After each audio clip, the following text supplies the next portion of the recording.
The government cabinet has approved 6 prime ministerial decrees and discussed important issues in order to boost growth and enhance social order and security.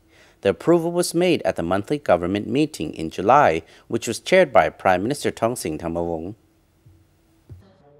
The 2-day meeting was held at the government office and ended it on Tuesday, the 29th of July. The decrees approved in principle by the Cabinet included a draft Prime Ministerial Decree on management of information through the Internet.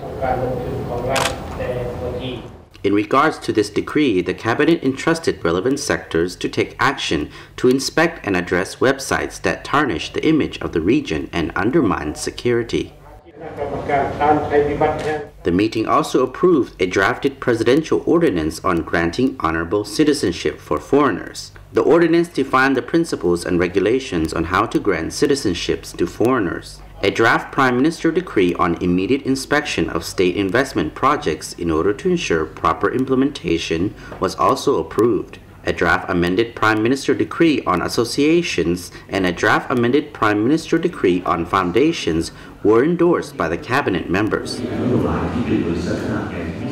The 2 decrees will provide references in establishing the associations and foundations as well as their operations. The meeting also approved a drafted Prime Ministerial Decree on art performance.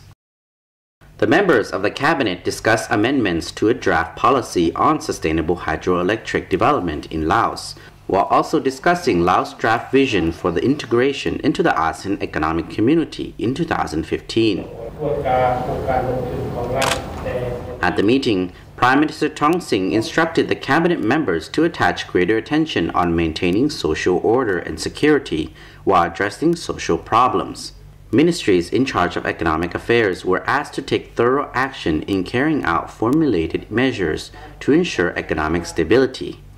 The Premier told the relevant sectors to work harder in collecting revenue to meet the annual plan, saying that only 60% of the plan had been collected so far. He instructed the Flood and Drought Management Committee, especially at the provincial and district levels, to follow up weather forecasting and work out necessary preparations to ready themselves for possible flooding.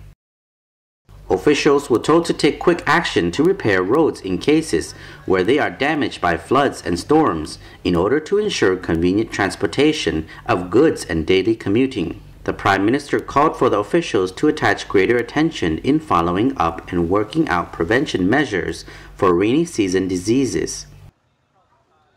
He asked the Ministry of Information, Culture and Tourism to formulate a guide to organize festivals, rituals, ceremonies, weddings and other parties to ensure these events are organized economically and in accordance with sound culture. The Prime Minister told relevant sectors to respond to issues raised by the members of the public through the National Assembly Ordinary Session hotline. He also instructed state officials to declare assets in accordance with the announcement made by the party and the Government Inspection Authority.